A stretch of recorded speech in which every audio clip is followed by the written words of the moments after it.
Hello everybody, I am Ankita and today's topic is Cedaw, Convention on the Elimination of All Forms of Discrimination Against Women. It is a human rights treaty for women whose roots are in the preamble of the United Nations, which states equal rights of women and men. The main substance of the convention is on three interrelated core principles: equality, non discrimination, and state obligation. This treaty was adopted by the United Nations General Assembly, adopted Cedaw on 19 December 1979, which came into force on 3rd September 1981. Basically, this convention is monitored by a committee of Cedaw and it is supported by 188 state parties. Articles on Cedaw. Article 1 to 6. It is basically the measures taken to bring about the advancement of women. These take the forms of constitutional, legislative, administrative, and other measures such as affirmative action, modification of social and cultural pattern of conduct, suppression of trafficking women, and exploitation and prostitution of women. Article 7 to 9, which protect women's rights in public and political life. Article 10 to 14, which deals with parties make commitment to eliminate discrimination in education, employment, health, economic, social, and cultural life. Article 15 to 16, which agree to accord women equality with men before the law in the exercise of legal rights and in marriage and family law.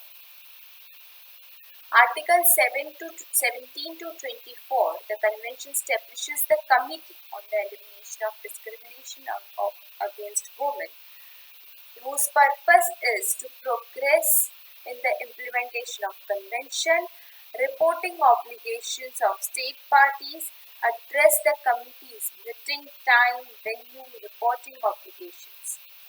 And Article 25 to 30, where the state parties agree participation in the treaty, reservation, dispute resolution mechanism, and authentic text. I'll here discuss some of the important articles in detail.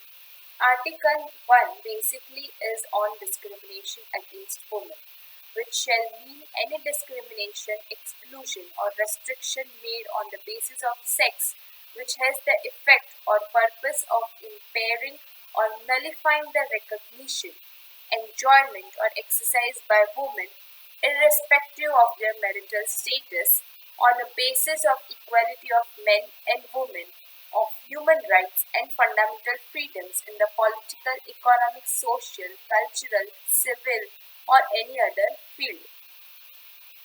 Article 5, which says to modify the social and cultural pattern of conduct of men and women, with a view to achieve the elimination of prejudice and customary and all other practices, which are based on inferiority or superiority of either of the sexes, or on the stereotyped role of men and women.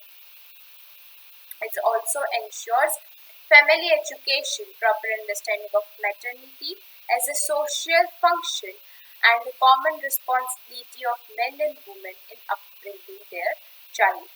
Article 11, that deals with free choice of profession and employment with all benefits and condition of service, equal both men to women, and advancement in vocational training, and also to receive vocational training and including apprenticeships.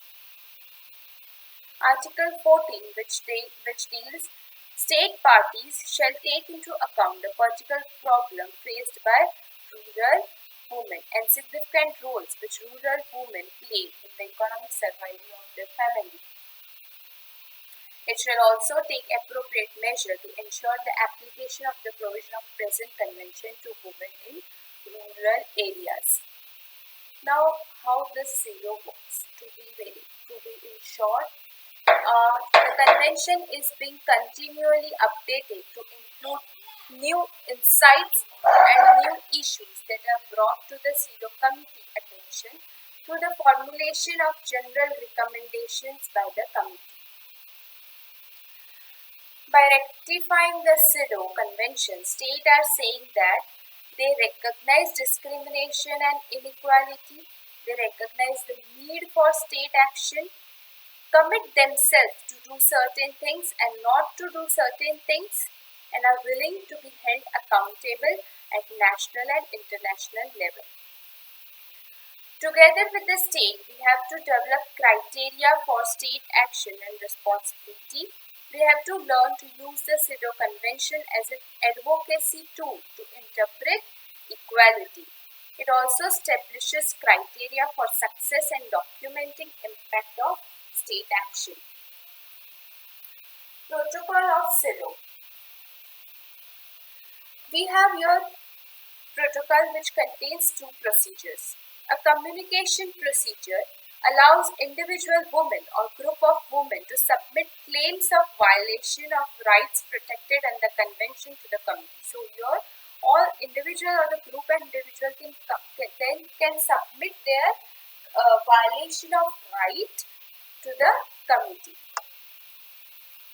And a number of criteria must be met, including those domestic remedy must have been exhausted.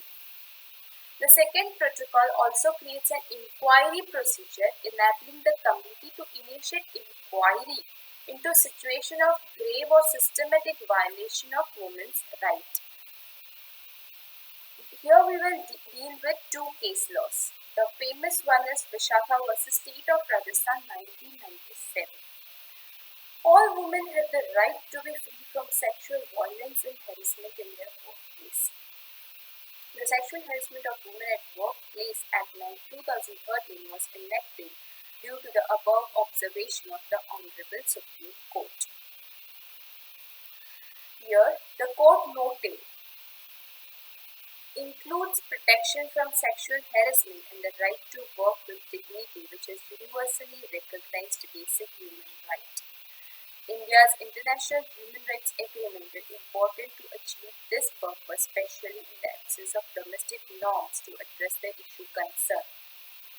In particular, the court referred to India's ratification to Cedaw, which has prohibited discrimination in workplace and outlined specific state obligations to end it.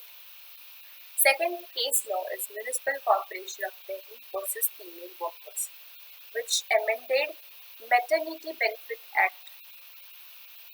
Here the Supreme Court has stated that the principles which are contained in Article 11 of Cedaw have to be read into contract of service between Municipal Corporation of Delhi and women employees, and these employees immediately become entitled to all the benefits conceived under the Maternity Benefit Act 1961.